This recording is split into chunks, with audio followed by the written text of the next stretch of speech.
There's a group of scientists who predict how close we are to nuclear annihilation by using the phrase seconds to midnight. That's very useful. According to them, we are currently close as ever to midnight since the year 1947. Anyway, whatever. The median house price sold in the US is around $400,000. The highest median house price sold, excluding that island, Hawaii, is in DC, $600,000. The lowest, West Virginia, $100,000. Note that if you're watching this in the future, these numbers will most likely change. But for this example, DC is pricier as many believe it is more attractive than West Virginia. It is the nation's capital. DC doesn't have a particularly high population, but it's not exactly a state, but a small district. High population density. High demand for housing. Home to a young government, plenty international organizations, embassies, corporations, many jobs. Almost everyone there has got a job. 71.4% are in the labor force. Got room for one more? On top of that, DC has many historical sites. Small district, strict zoning laws, hard to build more houses. There isn't exactly a high supply of housing units. Median rent is $1,800. That's a little steep. Average income? $71,000 though. People there can afford the ridiculous rent. High minimum wage there too. Generous. Safe to say, people want to live here, but not a lot of space. High demand, low supply, higher prices.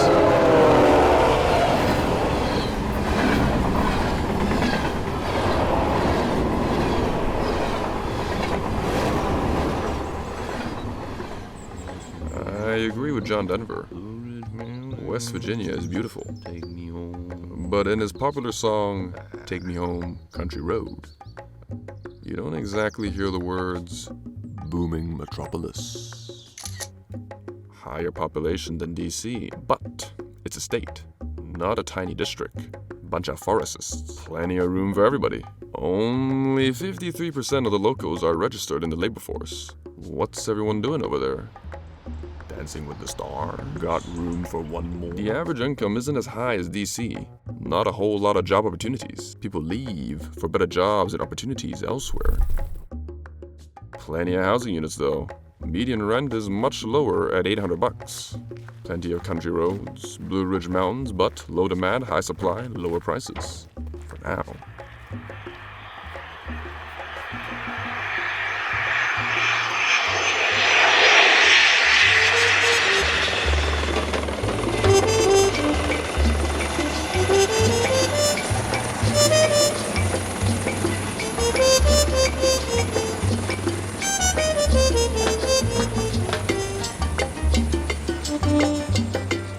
Go overseas. For $400,000 US of prime real estate in 2022, you can have a size around 6 to 8 square meters in Monaco or Hong Kong. Bumblebee. Oh no, you're not getting this whole flat. This little room is all the prime real estate you're gonna get. Putting it into perspective, that's about the size of an entrance to a one-car garage. Or the trunk of one of those small Luton vans. The super duper comfy single bed I sleep on is around 1.7 square meters. A bed like that will take up at least 20% of an 8 square meter flat. Now, Monaco is loaded. Hong Kong, slightly better example. Skyscrapers. As of 2021, Hong Kong has 554 buildings taller than 150 meters. New York, the Big Apple, has 316. DC, West Virginia combined has none. Now, this isn't cause the urban planners of Hong Kong liked to spam skyscrapers like I did on Census.gov. Hong Kong has excessive demand, but limited space. Need tall buildings to house 7.4 million people. A high average income, not a whole lot of gunslingers running around. 5 top universities. People there live longer for some reasons. A recent survey in Hong Kong claims 95% of people living in Hong Kong are not dead yet. top universities. The public transport is great, and the food, it has some of the world's best living standards. Attractive to live and work here, kinda like Washington, D.C.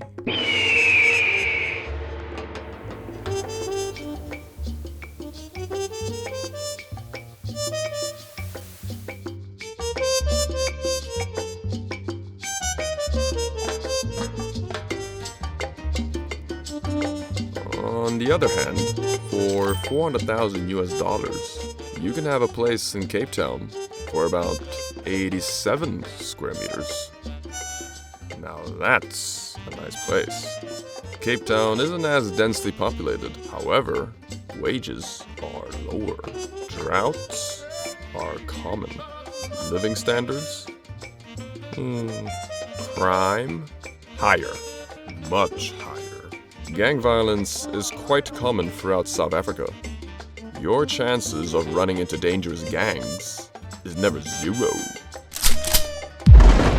Don't get me wrong though, Cape Town is beautiful, but less desirable living standards. Not a lot of people would rush to live here, kinda like West Virginia.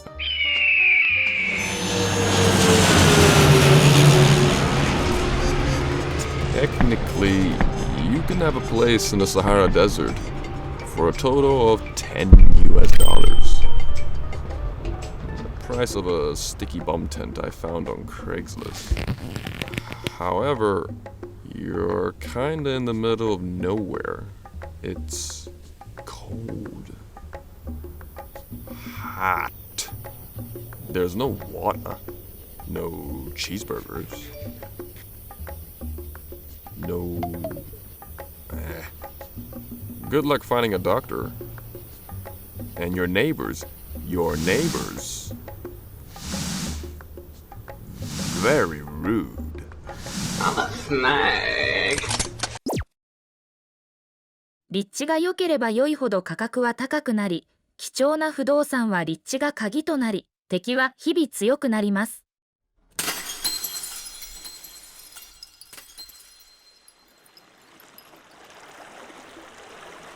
My ideal location is a dry climate by the coast.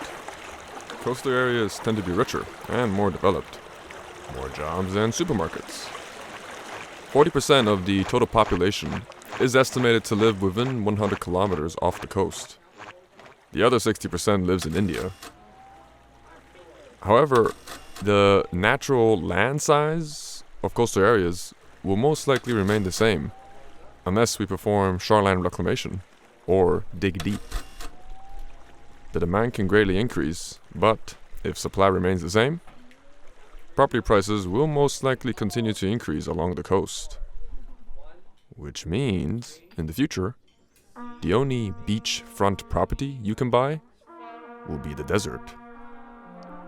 Location is just one key factor. There are more. I've narrowed down a home into these 7 factors. Number 1, security. Some only feel safe surrounded by giant fences. Some just camp their beds with a shotgun. Some need a big office. Some don't work at home. Some need a big kitchen to cook. Some don't know how to cook at all. Beds are nice. Storage. Well, some get a big house because of their giant doll collection, while some rent storage units. Some shower at home. Some prefer showering at the gym because they have stronger water pressure. Some like a toilet that can wash their bum. Some... well... Last one will be mentioned later. Obviously, needing or wanting a house depends on the individual. But I've narrowed it down to these 2 parameters. It depends on which build or starting class you chose to spawn with. If you chose a tribesman build, you grew up hunting, farming, living in tents or huts in badass regions, constantly looking for, ideally, the best source for food and water. Many of us, our ideal locations are just rich cities or towns. If you're born near a city and you chose a lower, middle, upper class build, well, living in a tent would be ridiculous. Socioeconomic status encourages us to have a bigger home. Is Walmart still open? It also depends on the time period or which patch you chose to spawn in. In previous metas, nice real estate would be a cave near the food. Later on, many include a nice, reliable farm. Self-sustaining agriculture is important when there aren't any supermarkets. Today, it isn't exactly meta to live in caves, huts, and you have to be pretty high level to own farms, especially in developed locations. The government, corporations, and wealthy individuals own most of the attractive land. Many of us settle in cities, close to our jobs, supermarkets, among other things. Over time, more and more people settle, level up in their desired locations, such as the coast. When a desirable location's home prices increase, some people can't afford it, so they leave. Those who stay settle for homes they can afford. Uglier homes. Strange homes. Dangerous homes. Or smaller homes. You can settle for nice houses far from the city, or settle for small flats closer to the city for a similar price. People used to have big homes with big gardens in New York. However, a lot of people, even the aliens, come to New York. Over time, the big homes with big gardens later became big homes with no gardens. Eventually, they became smaller homes. Now, people settle for smaller and smaller apartments in New York. In the future, people may settle for a small box. What's better, living in a city or living in the middle of nowhere, but civilization falls? When a city is no longer attractive, empty supermarkets, civil unrest, lack of income and resources, are you sure you want to live in Detroit? The final factor? Investment. Let's say I live in Boston. I share a place with 4 homies from college. Together, we pay a total of $5,000 per month. There are cheaper places, but it's nice to be with the boys. I graduated with a bachelor's in business management, qualified to be a shift leader at Burger King. I also do Uber from time to time. I make about $15 an hour shift leadering, and on a good day, I can make over $300 driving Uber before tax. I am looking for a better job. But let's say I grind. I push for 60 hours a week working. 40 hours at the restaurant, I get about $600 a week. 20 hours Uber, also $600. But that's a good week. Can't do Uber full-time yet. Adding that up, I make about $57,600 a year before tax. But 60-hour work week. Tax is about 20% in Massachusetts, so that's pretty good. $46,000 after tax. Car is shared, so my living expenses are a bit of fuel, rent, food, public transport, which adds up quite a bit, and I'm not going to include the student loan. Expenses around $2,000 a month. I round up, so about $24,000 a year total expenses. I take home about $22,000 a year. The place I want is a single-bedroom apartment in a reasonable location downtown Boston. $300,000. I don't have $300,000 today, but a mortgage with a fixed interest rate can help me with that. I make a $300,000 loan from the bank. I could pay them back $1,000 a month plus interest for the next 25 years. The bank lends me money, I get the place I want, the bank makes money off my interest, everyone's happy. But let's say I don't want to pay interest to the bank. I want to save up my $22,000 profit each year. It would only take me 13 years to afford that place. Right? What's that? The line goes up. Inflation. Unless I poop out $300,000 today, I basically need to get a mortgage loan and do business with Zalando. We got the median sale prices of houses sold in the US. As you can see, 2023, about 400,000. Remember, it takes me 13 years to gather 300,000. 13 years ago, so 2010, about 200,000. In 13 years, that 200,000 roughly doubled. If I decide to use that rate of increase, when I finally have that 300,000 in 13 years, could make the assumption that the $300,000 flat in 2023 could potentially double and cost $600,000 in the year 2036. I'll never afford that place without a mortgage. Let's see, 2010, 13 years ago, 1997, $145,000. So 2010, 222,900, 1997, 145,000. That's a 53% increase. Not great, not terrible, when compared to the double increase in the previous example. So, single bedroom apartment in Boston, 2023, 300,000. 2036, 459,000. I need another 159,000. 159,000 divided by 22,000, 7 years. But that's not it, because 7 years later, it's going to be 20 years in total. That's 7 years now. That's not it, because 20 years later, the price is going to increase again. But that's not it, because... You get the point. Gonna take some time. Need new ways to make more money. Full-time job, credit card, good credit history, 2 years of filing taxes, can make most people eligible for a mortgage loan. They taught that in school. I must have missed those classes.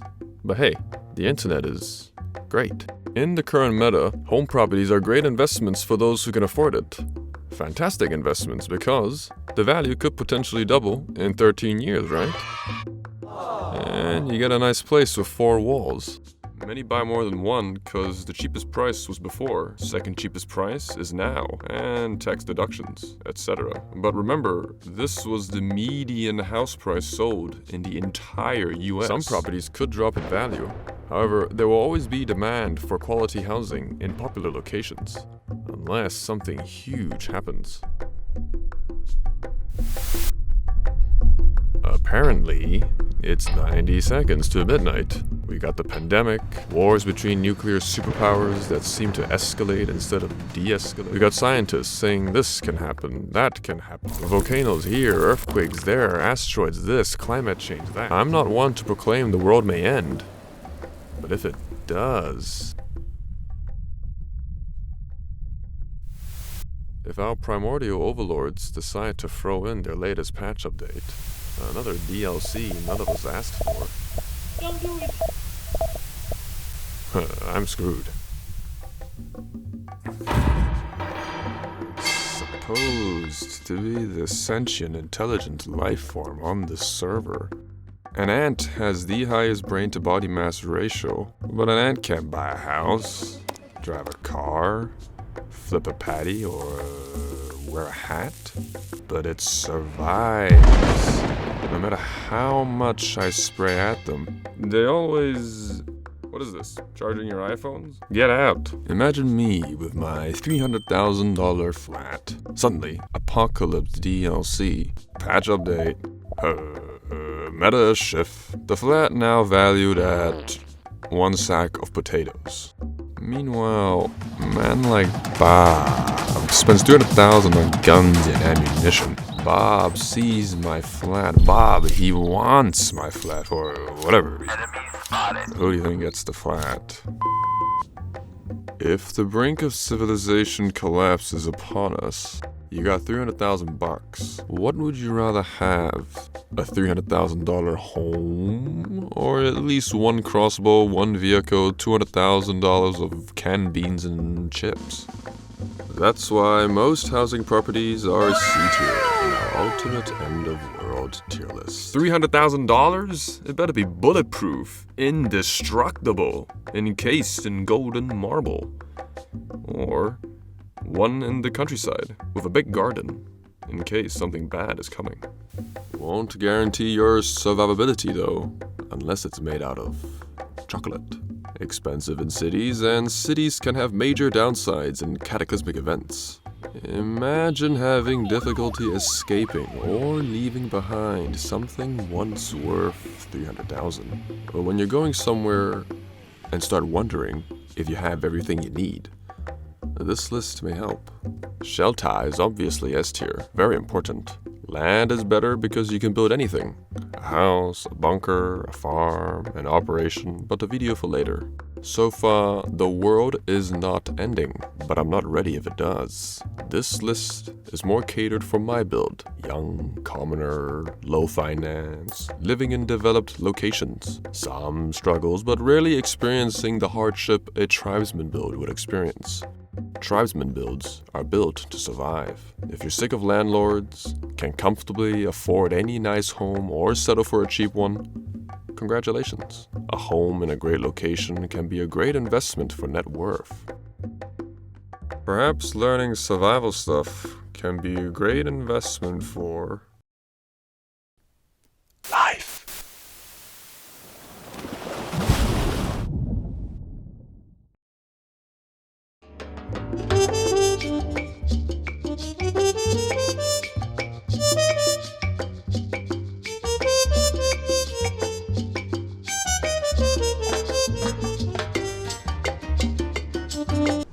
I'm a snag.